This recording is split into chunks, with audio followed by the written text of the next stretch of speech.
नमस्कार, छत्तीसगढ़ की तमाम अहम खबरों के साथ आपके साथ मैं कमरुद्दीन खान हाजिर हूं। केंद्र सरकार को बार बार पत्र लिखने को लेकर एक बार फिर पूर्व मंत्री अजय चंद्राकर ने प्रदेश सरकार पर जमकर निशाना साधा। उन्होंने कहा कि प्रदेश सरकार के पास केंद्र को बार बार पत्र लिखना और कर्ज लेकर सारी जिम्मेदारी केंद्र सरकार पर डाल देना, यही एक काम बचा है। उन्होंने प्रदेश सरकार में तेजी से बढ़ रहे कोरोना के मामले को लेकर भी प्रदेश सरकार पर तंज कसा। वहीं सरकार के बीच एक मत नहीं आने का भी आरोप लगाया। उधर अजय चंद्राकर के वार पर कांग्रेस ने पलटवार किया। मंत्री अमरजीत भगत ने कहा कि पिछली रमन सरकार प्रदेश के ऊपर कर्ज लाद कर गई। वहीं सरकार में मतभेद को लेकर कहा कि चंद्राकर को किसी के घर में ताक झांक नहीं करनी चाहिए।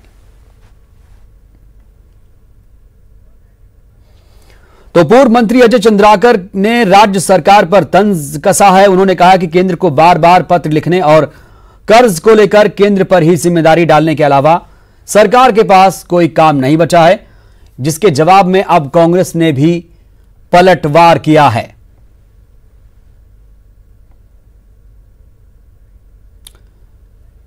और आपको बता दें कि उन्होंने कहा कि चंद्राकर को किसी के घर में ताक झांक नहीं करनी चाहिए और सरकार को अपनी जिम्मेदारी निभानी चाहिए। दिल्ली जो कर सकती है वो करेगी, कर रही है। ये देश का विषय है ना। एक मुख्यमंत्री को अपना प्रांत देखना है, उनको पूरा देश देखना है और देश में भी ये देखना है कि सर्वाधिक स्थिति कहां है, कैसे है, कितने संसाधन बढ़ाए जाएंगे, कितनी क्षमता बढ़ाई जाएगी। इसकी एक राष्ट्रीय नीति होती है, उससे छत्तीसगढ़ भी लाभान्वित होगा। आप अपने संसाधनों से क्या कर रहे हैं ये जनता को बताएं। दिल्ली क्या कर रही है, दिल्ली करेगी। आप अपनी बात तो करो। 5 महीने में क्या किए, क्या तैयारी की। टीएस सिंहदेव के अनुमान जब लगाया गया तो सरकार ने उसकी आलोचना की और कोई तैयारी नहीं की। आज जो भी वो नियम दे रहे हैं, इतना पैसा दिए, उतना पैसा दिए, इतना करेंगे, उतना करेंगे, उसको तारीख सहित जारी करनी चाहिए। तो पता चल जाएगा 5 महीने तक सरकार सोई हुई थी और 1 हफ्ते में जागने की कोशिश कर रही है। और जागने की तब कोशिश कर रही है जब बाजी हाथ से निकल चुकी होंगी। इसलिए मैंने दिल्ली सरकार से हस्तक्षेप के मांग की कि यहां कुछ नहीं है, यहां सिर्फ भगवान है और लोग हैं जो भगवान के रहमो करम पर हैं। नहीं, चिट्ठी लिखने के लिए और कर्जा लेने के लिए तो अलग विभाग बनाया जाना चाहिए यहाँ। क्योंकि चिट्ठी लिखने से और पेपर में छपवा देने से, समाचार पत्रों में चलवा देने से, सोशल मीडिया में चलवा देने से ये भ्रांति बनाई जाती है कि साहब हमारी जिम्मेदारी नहीं हो, केंद्र की जिम्मेदारी है। अजय चंद्राकर जी की सरकार खजाना खाली छोड़ा था। 40-42 हजार करोड़ का कर्जा छोड़ करके गया है। तो ये लोगों ने उधारी लेकर के खूब घी पिया है।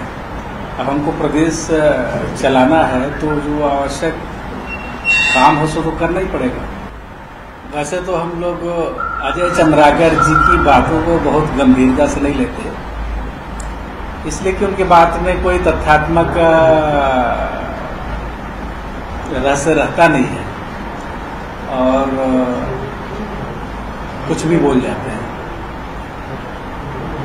और कांग्रेस के और सरकार के अंदर की बात अजय चंद्राकर जी को कैसे पता चल जाती है। दूसरे के घर में ताक-झांक करना ठीक नहीं है। प्रदेश सरकार पूरी तरह से गंभीर है और कोरोना से निपटने के लिए हर वो कदम उठाए जा रहे हैं जो आवश्यक है। और इसमें सभी विभागों को माननीय मुख्यमंत्री जी ने। तो अमरजीत को सुना आपने। उन्होंने कहा कि अजय चंद्राकर को दूसरे के घरों में ताक झांक नहीं करनी चाहिए। ज्यादा जानकारी के साथ हमारी सहयोगी ममता लांजेवार जुड़ी हुई हैं रायपुर से। ममता, हम देख पा रहे हैं कि लगातार अब चिट्ठी लिखने का सिलसिला शुरू हो चुका है और अब बार बार चिट्ठी लिखने को लेकर सियासत भी तेज होती जा रही है। अब पूर्व मंत्री अजय चंद्राकर और अमरजीत भगत आमने सामने हो चुके हैं, एक दूसरे पर आरोप प्रत्यारोप लगा रहे हैं। क्या इससे समस्या का हल होगा?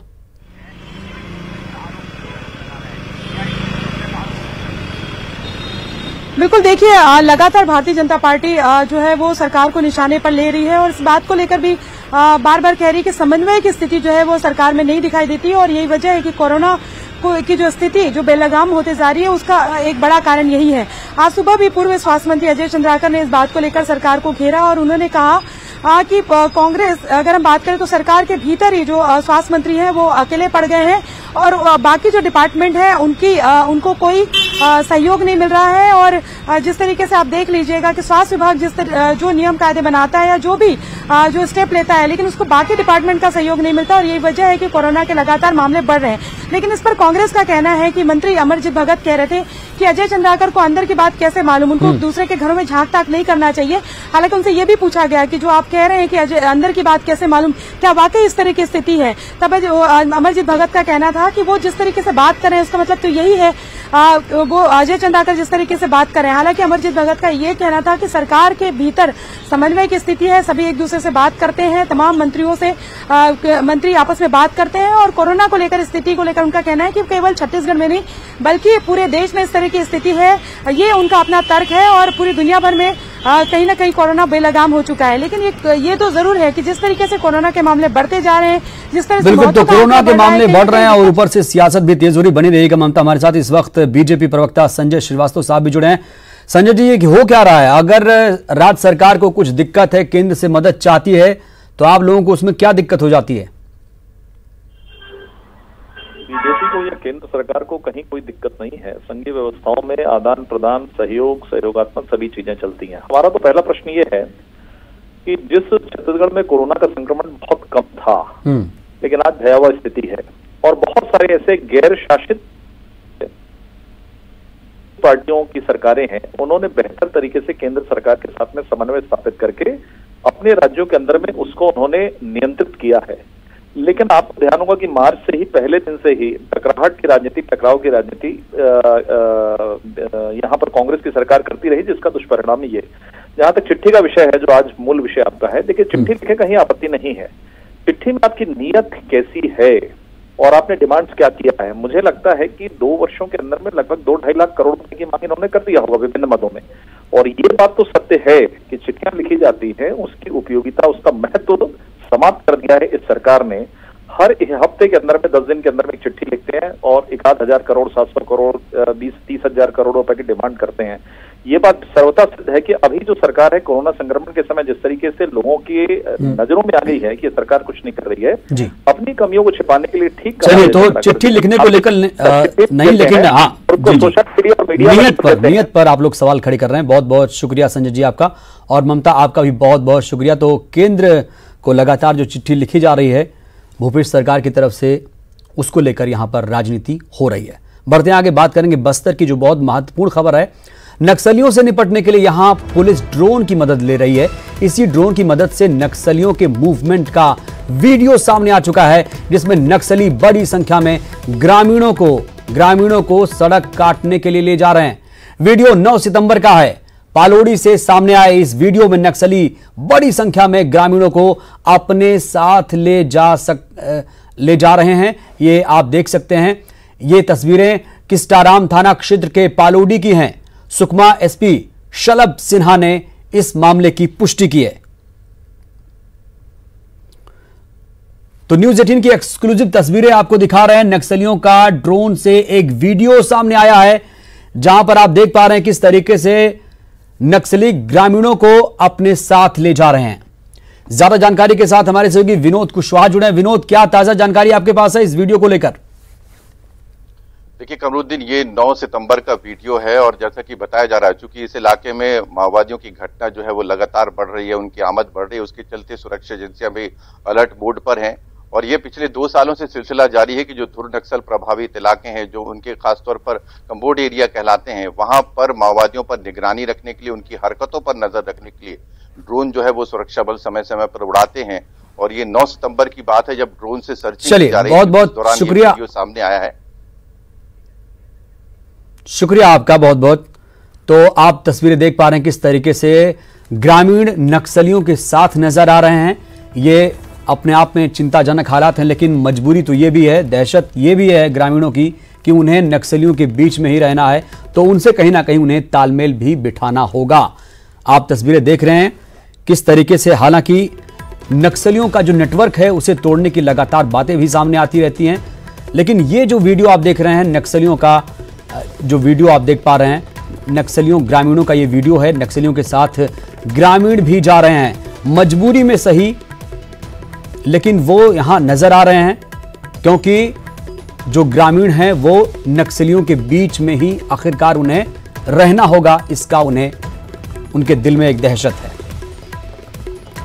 तो बड़ी खबर आपको दिखा रहे हैं बस्तर से, जहां पर नक्सलियों से निपटने के लिए यहां पुलिस ड्रोन की मदद ले रही है और इसी ड्रोन की मदद से नक्सलियों के मूवमेंट का यह वीडियो आपके टीवी स्क्रीन पर दिख रहा होगा, जिसमें नक्सली बड़ी तादाद में ग्रामीणों को सड़क काटने के लिए ले जा रहे हैं। वीडियो 9 सितंबर का बताया जा रहा है।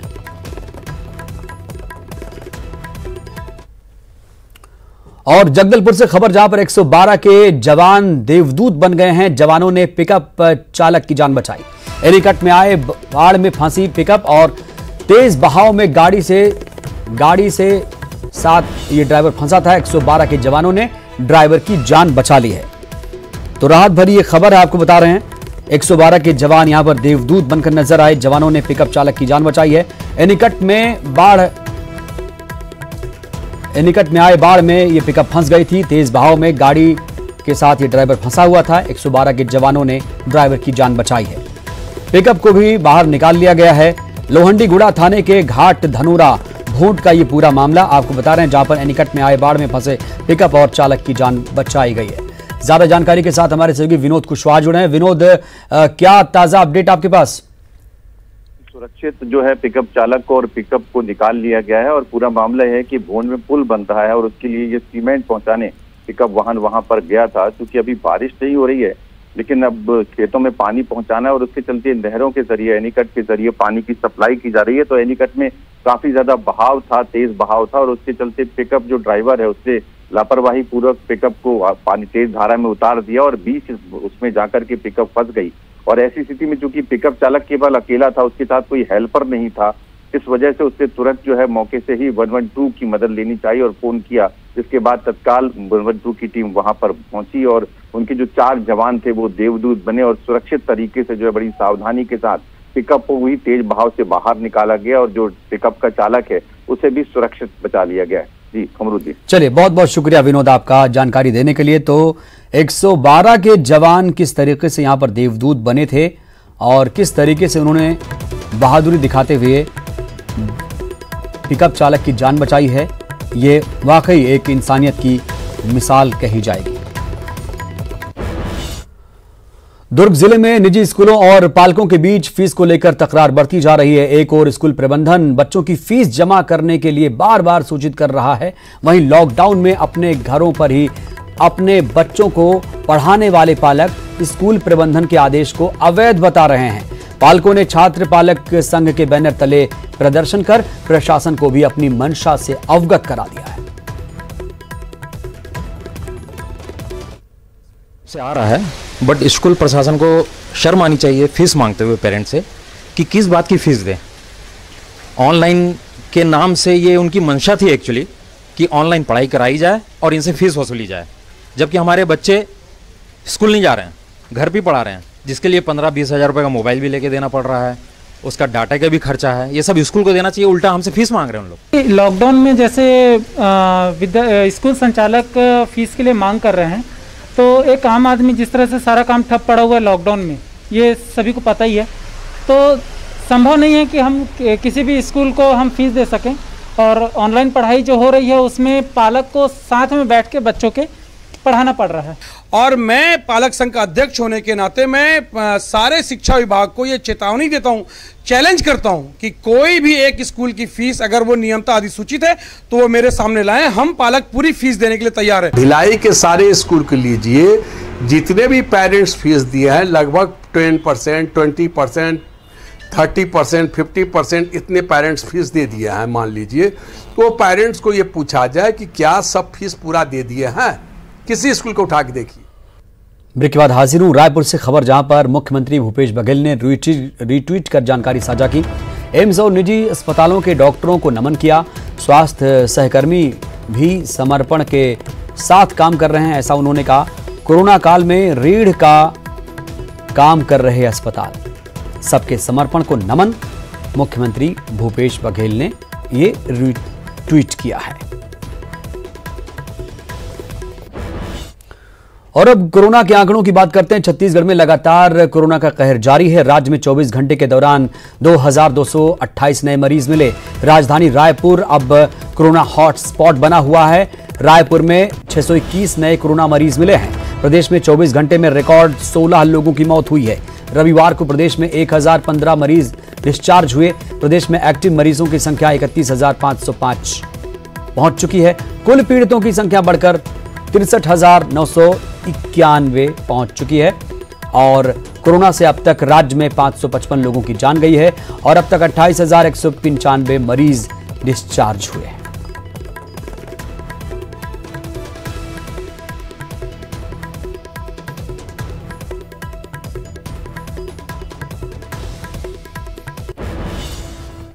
इधर रायपुर में सीएम भूपेश बघेल ने लोगों को जागरूक करने के लिए कोरोना विजय रथ को हरी झंडी दिखाकर रवाना किया।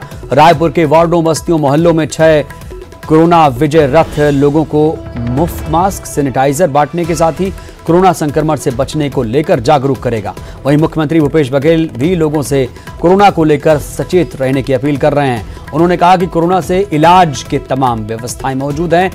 वहीं आने वाले दिनों के लिए उन्होंने केंद्र सरकार से आर्थिक मदद की मांग की है। सीएम ने कोरोना से लड़ाई में केंद्र से सीमित और देरी से मदद मिलने की बात कही। साथ ही जीएसटी की क्षतिपूर्ति देने में देरी पर भी केंद्र सरकार पर निशाना साधा।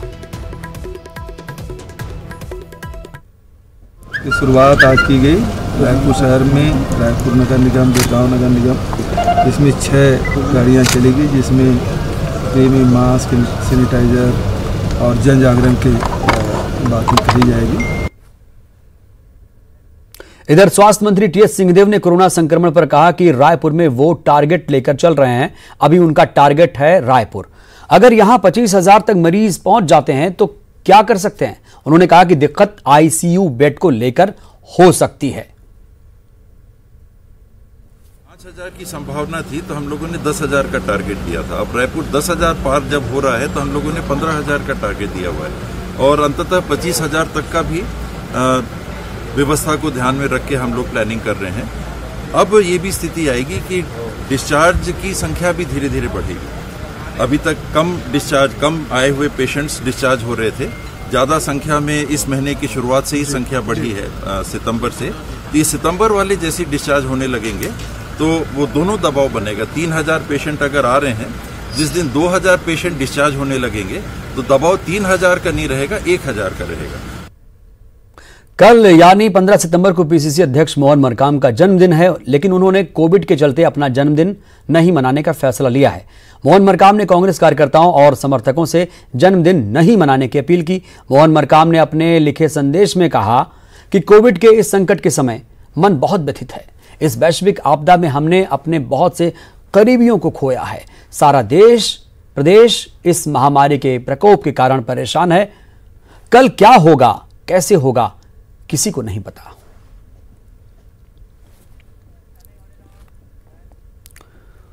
आदिवासियों पर सीएम भूपेश बघेल ने ट्वीट किया। उन्होंने लिखा कि हमने सरकार बनते ही कहा था कि आदिवासियों को ताकत देना हमारी प्राथमिकता होगी।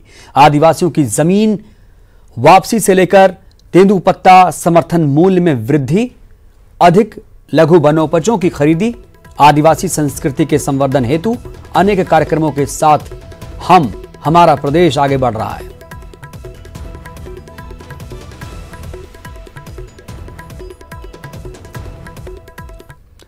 दंतेवाड़ा में जेल में बंद आदिवासियों की रिहाई की मांग को लेकर ग्रामीणों ने श्यामगिरी में प्रदर्शन किया। इस दौरान पुलिस ने प्रदर्शनकारियों पर लाठीचार्ज किया। कुछ लोगों को गिरफ्तार भी किया गया है, जिसके बाद प्रदर्शनकारी उनकी रिहाई की मांग को लेकर धरने पर बैठ गए हैं।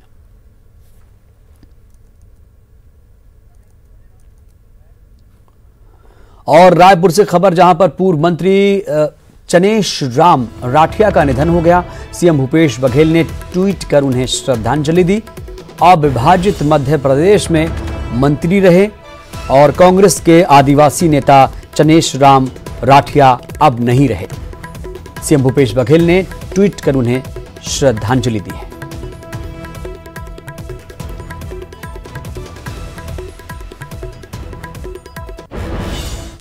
और खबर बीजापुर से, जहां अज्ञात हमलावरों ने एक निहत्थे जवान पर जानलेवा हमला कर दिया। धारदार हथियार से हुए हमले में जवान गंभीर रूप से घायल हो गया। परिजनों ने नक्सलियों पर हमले की आशंका जताई है। वहीं एसपी ने मामले की जांच के बाद स्थिति साफ होने की बात कही। घायल जवान को बेहतर इलाज के लिए रायपुर रेफर कर दिया गया।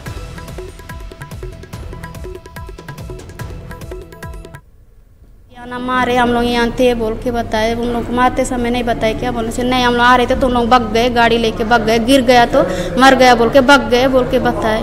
तो पता लगाते हैं कि क्यों गया था वहाँ पर जवान जो है, और वो भी सिविल में गया है, बिल्कुल कैजुअल ड्रेस में। एक प्रश्न है उसका भी अपन जांच करेंगे तो उसके बाद ही उस चीज़ का खुलासा होगा। अभी क्या स्थिति है सर जवान की? अभी जवान की स्थिति गंभीर है और उस पर भी जो है डॉक्टर लोगों ने रायपुर के लिए रेफर किया है। अभी हमने हेलीकॉप्टर बुलाया है, उसको रायपुर शिफ्ट कर रहे हैं इलाज के लिए। दंतेवाड़ा में कुआंकोंडा थाना क्षेत्र में पुलिस को बड़ी कामयाबी मिली। मैलावाड़ा मोरखपाल के जंगलों से पुलिस ने 9 नक्सलियों को गिरफ्तार किया। आरोपियों के कब्जे से बैनर पोस्टर बरामद किए गए। तो एक बड़ी सफलता इसे कही जाएगी। 9 नक्सली गिरफ्तार हो चुके हैं। दंतेवाड़ा पुलिस ने बड़ी सफलता हासिल की है। कब्जे से बैनर पोस्टर बरामद किए गए हैं। कुआंकोंडा थाना क्षेत्र का यह पूरा मामला आपको बता रहे हैं।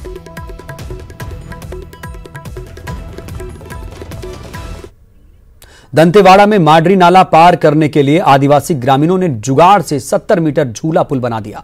इसी झूला पुल के सहारे दर्जनों गांव के 70,000 से ज्यादा आदिवासी आना जाना करते हैं। बरसात के समय इंद्रावती नदी पार का क्षेत्र पूर्णतः टापू में तब्दील हो जाता है। सरकार ने बरसात के समय इंद्रावती नदी पार करने के लिए बोट की व्यवस्था तो कर दी, लेकिन माडरी नाला पार रहने वाले लोगों की मुश्किलें कम नहीं हुई, जिसके बाद ग्रामीणों ने बल्ली और पेड़ की टहनियों से जुगाड़ कर ये झूला पुल बना दिया। ये पुलिया मात्र 4 बल्लियों के सहारे टिका हुआ है और जानकार इसमें सस्पेंशन ब्रिज का टेक्निक होना बताते हैं।